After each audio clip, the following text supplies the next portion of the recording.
Cliff Danner is 71 years old. He lives outside of Columbus, Ohio. Retired machinist. 34 years on the floor before he walked out with a handshake and a pension. He and his wife, Norma, paid off the house 11 years ago. The kids are grown. The grandkids come at Christmas. On a Tuesday evening in January, Cliff is sitting at the kitchen table with his year-end account statement in front of him. The number on the page is good. Better than good. He has been patient with that money for decades, letting it grow inside his traditional IRA, not touching it, not panicking during the bad years, not celebrating too loud during the good ones. He did what everybody told him to do. He saved, he waited, he let it compound.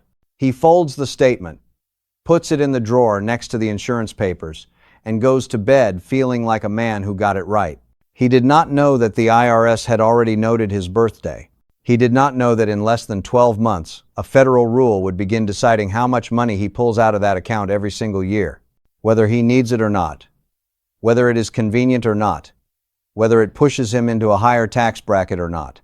He did not know that the year he was currently sitting at age 71 was the last clean year he had to do something about it. That is what this warning is about. I'm Harrison Vale, a former estate planning attorney and retirement risk analyst, and this is Legacy Defense Report. What we do here is take the rules that stay buried inside tax notices, account agreements, and federal law, the ones nobody explains until the damage is already done, and put them in plain English while the options are still open. If you want these warnings before the IRS makes the decision for you, subscribe now and drop your state in the comments, because some states do not tax retirement income at all and some do, and that one difference changes how much an RMD actually costs a family. Now, keep Cliff in mind, because his situation is not unusual. It is, in fact, the most common version of this trap. Here is what most retirement savers believe. The money in a traditional IRA belongs to them. They put it in. They watched it grow. They will take it out when they are ready, on their own schedule, in amounts that make sense for their life. That belief is correct up to a point. The point is age 73.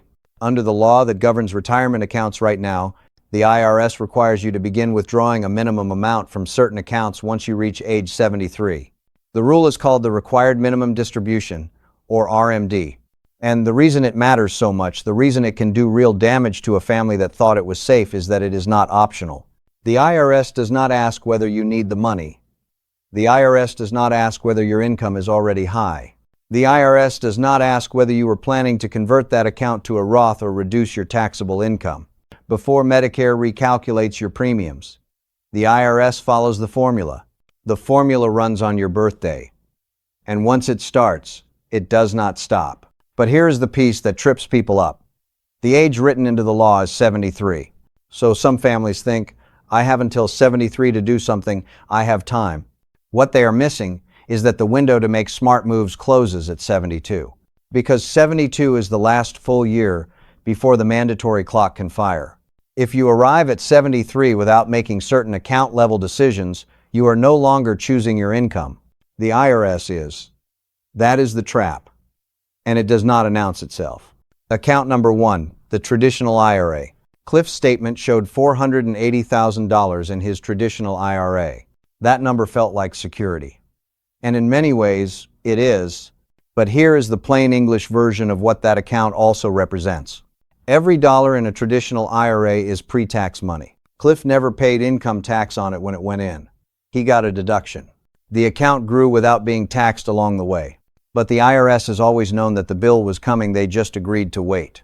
At 73, they stop waiting. The IRS uses a formula based on your account balance and your life expectancy to calculate the minimum amount you must withdraw each year. For a 73-year-old with $480,000 in an IRA, that first RMD comes out to roughly $18,000 to $19,000, depending on the exact balance and the applicable life expectancy factor. That $18,000 does not appear in a vacuum. It lands on top of whatever else Cliff is already earning. His pension, his Social Security, any interest from a savings account, all of it stacks together, and the IRS taxes the pile. If that stack of income pushes Cliff into a higher federal tax bracket, he pays at that higher rate not just on the RMD, but on the income that was already there. And if it pushes his combined income above certain thresholds, Medicare will charge him more for his Part B and Part D premiums the following year. That surcharge is called IRMAA, and it is calculated off a tax return from 2 years earlier, which means the damage shows up long after the year that caused it. Cliff did not plan for any of that, not because he was careless, because nobody told him the account had an expiration date on the tax deferral. The move that many families make and the one that needs to happen before 72, not after 73, is a Roth conversion. That means taking some of the pre-tax money out of the traditional IRA, paying the tax on it now, while you are controlling the amount, and moving it into a Roth IRA, where it grows tax-free and is never subject to an RMD. Done in the right amounts, over the right number of years, a Roth conversion strategy can reduce the balance the IRS will eventually force out of the account. It can keep income in a manageable bracket. It can lower the Medicare surcharge. And it can leave the next generation with an account that does not carry a built-in tax bill. But that strategy requires time. It requires years where income is low enough to absorb the conversion without creating a bigger problem than the one it solves. And the years between retirement and 73, the years where Cliff is sitting at that kitchen table with a good number on a page, those are the years. Once the RMDs start, the conversion math gets harder. The forced income is already there. The room to maneuver shrinks. Cliff has 1 year left to use that room, and the traditional IRA is only the first account on the list. The traditional IRA gets most of the attention when people talk about RMDs. It is the account people picture when they hear the words retirement savings. But Cliff also has a 401k from his last employer rolled over, sitting in the same general category in his mind as the IRA, treated roughly the same way in his year-end folder. That is a reasonable assumption. It is also incomplete in ways that cost families real money. Account number 2, the 401k and the 403b. A 401k is a workplace retirement account. So is a 403b, which is the version used by schools, hospitals, and nonprofits. Both are tax-deferred, which means the money went in before income tax was applied, grew without being taxed along the way, and carries the same IRS promise that Cliff's traditional IRA carries. Eventually, you will pay. The RMD rules that apply to a traditional IRA apply to these accounts as well. Same age trigger, same formula, same mandatory withdrawal whether the owner needs the money or not. But there is one exception worth knowing, and it only helps people who are still working. If you are still employed at the company that sponsors your 401k and you own less than 5% of that company, federal law allows you to delay RMDs from that specific workplace plan until you actually retire. Not forever, but past 73 if the job is still active. Cliff retired at 65. That exception does not apply to him. But for someone who is 72 and still working part-time with a current employer-sponsored plan, it might matter. It is worth asking about before assuming the clock has already started. For everyone else, everyone who has left the employer, everyone who rolled the account over, everyone sitting with an old 401 at a company they have not worked for in years, the RMD rules run the same as the IRA. The balance gets added to the calculation. The forced withdrawal gets added to income. The tax bracket responds accordingly. Here is where the account structure creates a specific problem. Many retirees have both an old 401k and a traditional IRA. They treat them as separate buckets, which makes sense emotionally. One came from work. One came from their own savings habit. But the IRS does not separate them emotionally. The IRS looks at the total pre-tax retirement account balance and calculates what must come out. There is a consolidation question here that families often skip. Rolling an old 401k into a traditional IRA before RMDs begin does not eliminate the RMD obligation 401k and IRA. The same mandatory withdrawal rules apply, but it can simplify the calculation, make Roth conversion planning cleaner, and reduce the number of institutions a family has to coordinate with when the withdrawals start. The alternative, leaving an old 401 sitting at a former employer's plan, can mean less flexibility in how the account is invested, less control over beneficiary designations, and one more account that needs to be factored into the RMD math every year without being obviously connected to the others. Think of it like this. If you have 4 separate buckets of pre-tax money spread across 3 institutions, and one of them is an old 401 you have not looked at carefully in 6 years, the IRS still counts every drop in every bucket when it calculates what you owe. The bucket does not become invisible because it is old or inconvenient. The move to make before 72 is a full account inventory, not just a casual glance at year-end statements. A deliberate look at every pre-tax account, where it sits, what it holds, what the beneficiary designation says, and whether the structure still makes sense, given what the RMD clock is about to do. Have you done that inventory? If you have multiple old workplace accounts and you are not sure exactly where they all stand, drop a comment. Tell me your state, because some states offer additional protections or exemptions around retirement account distributions that a local CPA or financial planner will know about. That detail matters. That a local CPA or financial planner will know about. That detail matters. Account number 3, the inherited IRA.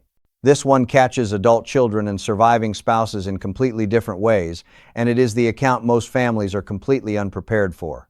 When a person inherits an IRA from someone who was not their spouse, a parent, a sibling, an aunt or uncle, federal law under the Secure Act requires that the entire inherited account be emptied within 10 years of the original owner's death. 10 years. The full balance, gone from the account, taxed as ordinary income in whatever year it comes out. There is no option to stretch the withdrawals over a lifetime the way the old rules allowed. The 10-year window is the rule for most non-spouse beneficiaries, and it does not care whether the timing is convenient, whether the beneficiary is already in a high-income year, or whether the account balance is large enough to cause a tax problem when it hits. Here is what that looks like with plain numbers. Norma's mother passed 2 years ago and left Norma a traditional IRA worth $210,000. Norma is now 69. She has 8 years left on the 10-year clock. If she does nothing, if she waits and pulls the full balance in year 10, she will add $210,000 plus whatever growth has accumulated on top of that to her taxable income in a single year.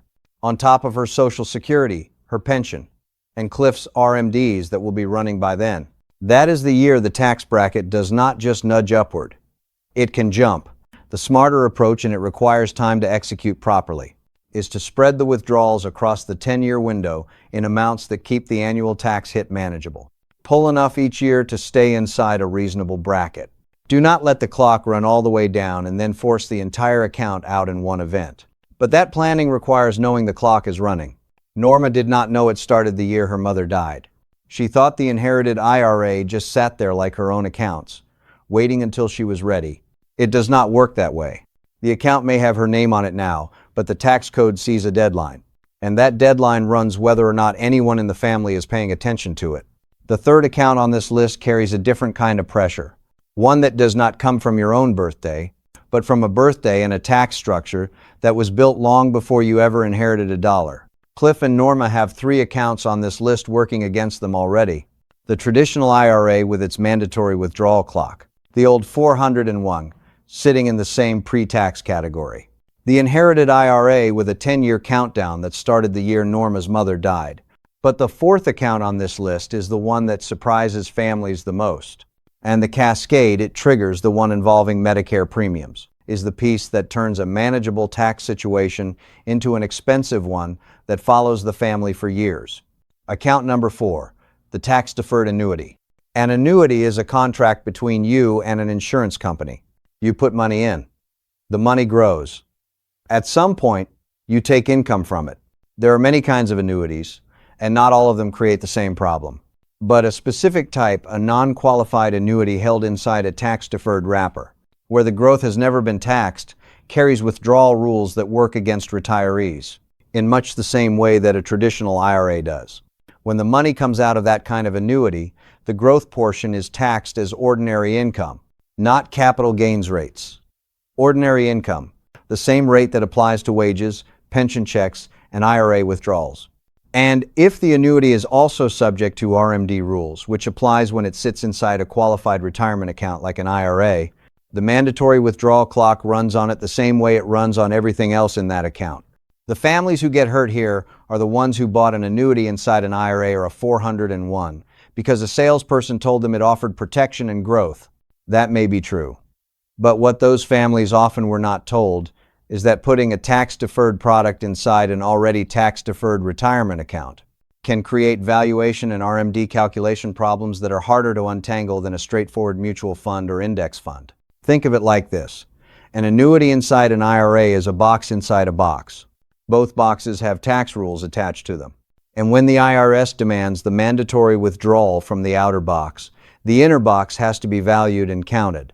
And depending on what kind of annuity it is, that valuation is not always simple or predictable. If the annuity has a surrender charge, a penalty for pulling money out early, and the RMD amount requires pulling from that annuity before the surrender period ends, the family pays the penalty on top of the tax. They did not choose that timing. The RMD clock chose it for them. The move to consider before 72, if you have an annuity sitting inside a retirement account, is a conversation with a fee-only financial planner or a CPA who can look at the specific contract, identify whether the surrender period is still active, calculate how it factors into the RMD formula, and help decide whether restructuring that account makes sense before the mandatory withdrawals begin. Do not move money just because this warning made the situation feel urgent. Get the actual contract reviewed. The danger is not that every family with an annuity loses everything. The danger is that families with annuities inside retirement accounts often do not know the clock is running on those contracts until the first withdrawal is forced, and by then, the options are smaller than they were the year before. Until the first withdrawal is forced, and by then, the options are smaller than they were the year before. The IRMAA cascade. This is a critical warning for your retirement income. Now here is where the 4 accounts on this list stop being individual problems and start working together as one larger problem. IRMAA stands for Income-Related Monthly Adjustment Amount. It is a Medicare surcharge, and it is the reason that a forced RMD in the wrong year does not just cost money in April. It raises the cost of healthcare coverage for the next 12 months. Here is how it works in plain language. Medicare calculates your Part B and Part D premiums based on your income, but not your income from this year. Your income from 2 years ago. The IRS reports your modified adjusted gross income from that prior return to Medicare, and Medicare uses it to decide whether you owe the standard premium or a higher one. In 2026, the standard Medicare Part B premium is around $185 per month. But if your income from 2024 crossed certain thresholds, you are paying significantly more than that right now. The first IRMAA tier for a married couple filing jointly begins at $212,000 in income. Cross that line, and each spouse pays a surcharge on top of the standard premium. Here is where it connects to the 4 accounts. Cliff turns 73 next year. His first RMD from the traditional IRA comes out. His old 401 adds its own mandatory withdrawal to the pile. Norma pulls from the inherited IRA to stay ahead of the 10-year window. The annuity inside the IRA gets counted in the calculation. All 4 income events land in the same tax year. That combined income may not feel catastrophic in isolation, but when it stacks on top of Social Security and pension income, it can push the household above an IRMAA threshold neither of them expected to cross. And 2 years later, when that tax return reaches Medicare, their monthly premiums go up. Not because they got richer, because 4 mandatory account events happened in the same 12 months. The damage is not always obvious at the time. The bill for a high-income year arrives 2 years after the year that caused it. That is the part that blindsides families. They see a good year on paper. They do not see the Medicare surcharge waiting 2 years down the road. Comment below and tell me this. Have you ever done a Roth conversion? Yes or no is enough. Because the families who did Roth conversions in their late 60s and the years before the RMD clock fired are the ones with the most room to manage income in the years the surcharge can hit. The window to do that planning is not unlimited. And for Cliff and Norma, that window is closing faster than the statement in the kitchen drawer suggested. 4 accounts, 4 forced income events, 1 Medicare surcharge calculated off a return they have not filed yet. That is the mechanism. Now the question is what a family can actually do about it, and what happens to the families who wait until the clock has already run. Cliff is still at that kitchen table in your mind if you held on to the image. The statement is in the drawer. The number on it still looks good. He still feels like a man who got it right. And in many ways, he did. He saved consistently. He did not panic. He let the accounts grow. Those are not small things. But getting the accumulation right and getting the distribution right are 2 completely different skills. The rules that reward patience during the saving years are not the same rules that run the withdrawal years. The IRS does not grade on effort. It grades on structure, timing, and account type. And the families who understood that difference before 73 are the ones who kept the most. The families who found out after 73 are the ones who spent the next decade managing mandatory income they did not want, in years they could not control, at tax rates they did not plan for. That is the choice sitting in front of anyone who is currently 68, 69, 70, or 71. Not a dramatic choice, not an emergency, a quiet, practical, time-sensitive decision about whether to use the room that still exists before the IRS fills it with its own calculations. Here is what that room looks like and what to do with it. The protective moves. The first move is the account inventory. Pull every retirement account statement you have. Traditional IRA, old 401, 403B, inherited IRA, any annuity sitting inside a tax-deferred wrapper. Write down the balance, the institution, and the beneficiary designation on each one. Not from memory, from the actual document. That beneficiary designation matters more than most families realize.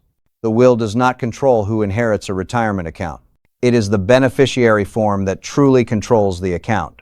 If the form names the estate instead of a person, the account may go through probate. If it names a person who has since died and was never updated, the account may go somewhere the owner never intended. The will may say one thing, but the beneficiary form says another, and the beneficiary form wins.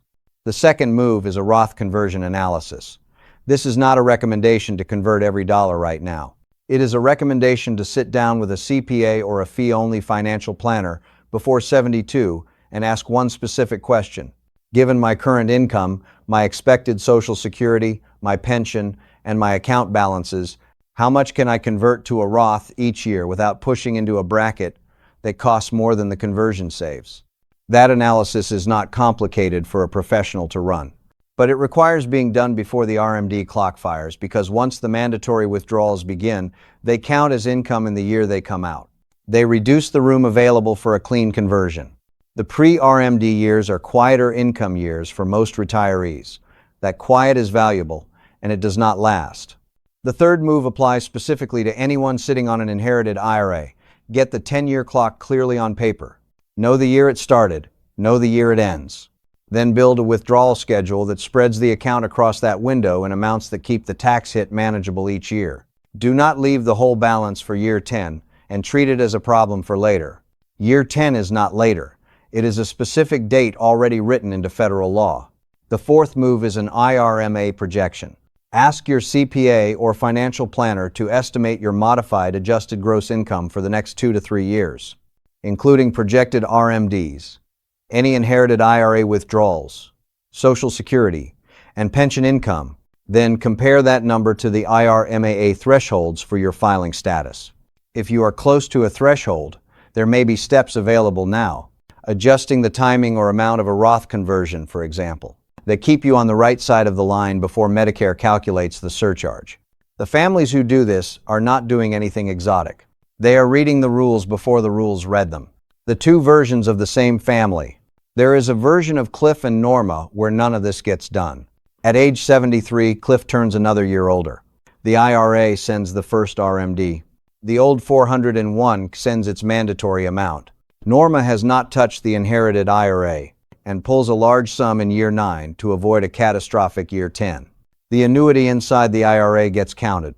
Their combined income crosses an IRMAA threshold they did not know existed. 2 years later, their Medicare premiums go up. They spend the decade managing forced income in tax years they did not design, paying at rates they did not expect, with options that grew smaller every year they waited. They are not foolish people. They just didn't see it coming. They just did not know the rules until the rules were already running. Then there is the other version. Cliff and Norma sit down at age 71 with a CPA who understands retirement income sequencing. They run the numbers. They do modest Roth conversions over the next 2 years, staying inside a manageable bracket. They review the beneficiary forms on every account and find one that still names Norma's late father as a contingent beneficiary.